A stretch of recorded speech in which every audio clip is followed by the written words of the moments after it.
Hello and welcome to Legalese. My name is Vincent Perryman and I am a local attorney with the law offices of J. Vincent Perryman. Each month, Legalese focuses on a wide range of legal issues and topics.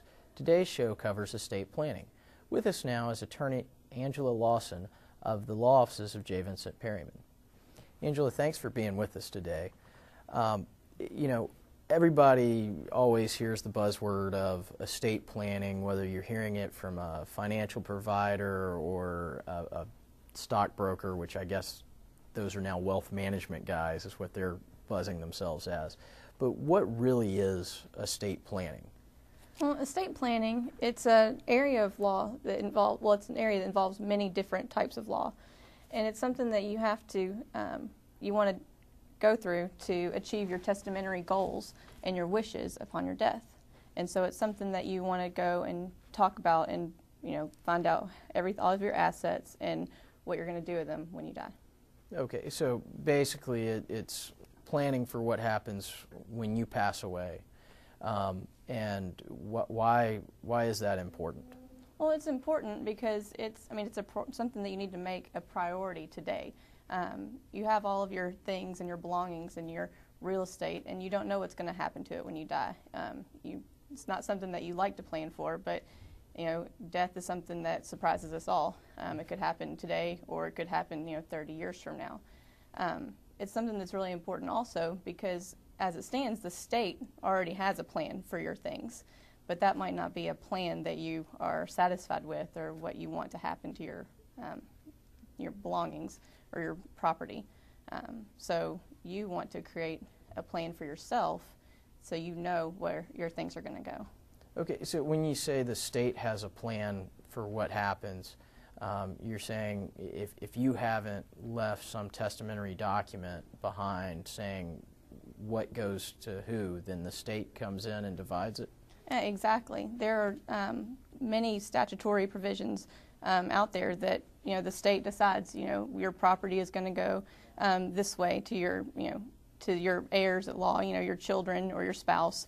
But it might not always go in the fashion that you want it to. You may have a son or a daughter that you want to provide for in a different way, or you want to leave everything to a charity, or you want to give your spouse certain properties and your children certain properties. The state has already determined. It's like a fallback plan for people that don't have these estate plans, and it may not be how you want your things to go.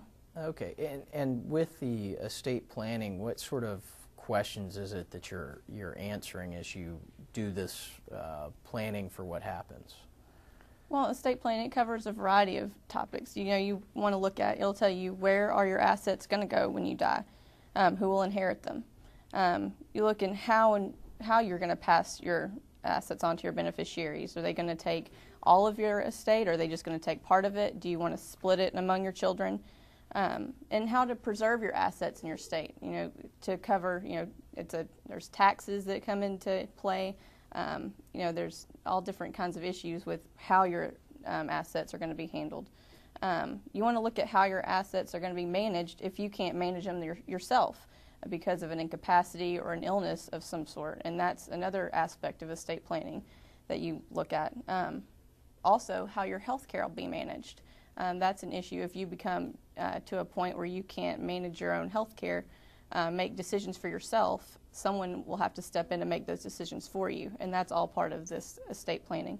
And also, like I mentioned before, with the taxes, how to minimize the federal taxes and the state taxes that are going to come out of your estate when you die. And that's always a big issue right now because everything's constantly changing as far as on the federal level, which sometimes changes the state level on the taxation. So I guess with estate planning, what are the benefits of actually putting together a plan as opposed to just saying, hey, I'm going to be dead, what do I care? Well, all of your questions can be answered. You can have a peace of mind about how things are going to be handled. You can have your assets dispersed according to your wishes. You can choose who is going to take your property and who's going to care for it the best. You're going to protect your beneficiaries. If you have let's say you have stepchildren that you want to provide for. That might not be covered by the state's plan for your properties, but you could cover something like that in your own estate planning. Your children, how they're going to be cared for if you die unexpectedly and they're still minors. You want to have a way for your assets to protect them and to help them still get everything they need. But if they're minors, they won't be able to handle it themselves, and you can put that in your plan how that'll be handled. You can reduce the disputes that might come up. If you have everything set forward, if you make the plan and take time to lay it out, then it'll be less likely for someone to come in and want to challenge your plans. When you have it all laid out and set forward, how you planned it out, then your children will be able to take it, and there won't be anything to contest. And you can create your own personal legacy. Yeah, and I guess that would be done with sort of gifting that would continue to provide either for your family through maybe dynasty trust or charitable giving, to where you've set up some nice gift to, say, the Zoological Society or GHS TV on that. Now, what documents are there that make up an estate plan? Well, there's several different types of documents. Initially, you have your will, and that's the most common type, and that's just where you have your personal administrator, and they to distribute your assets. And then also there's a advance directive, which is what you want to happen should you need to make decisions about your quality of life, if you're like healthcare decisions. You also have your healthcare durable power of attorney, which is something that comes into play should you need someone to make decisions for you along the way regarding your health care.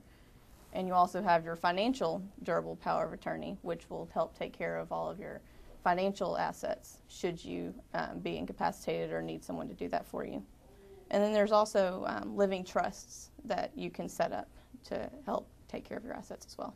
Okay, and I guess one of the main points that I always try to make to people with estate planning and the documents, or that we try to make in our office to clients, is that these are legal documents. You need somebody that knows what they're doing with it, and we'll discuss more on that when we return.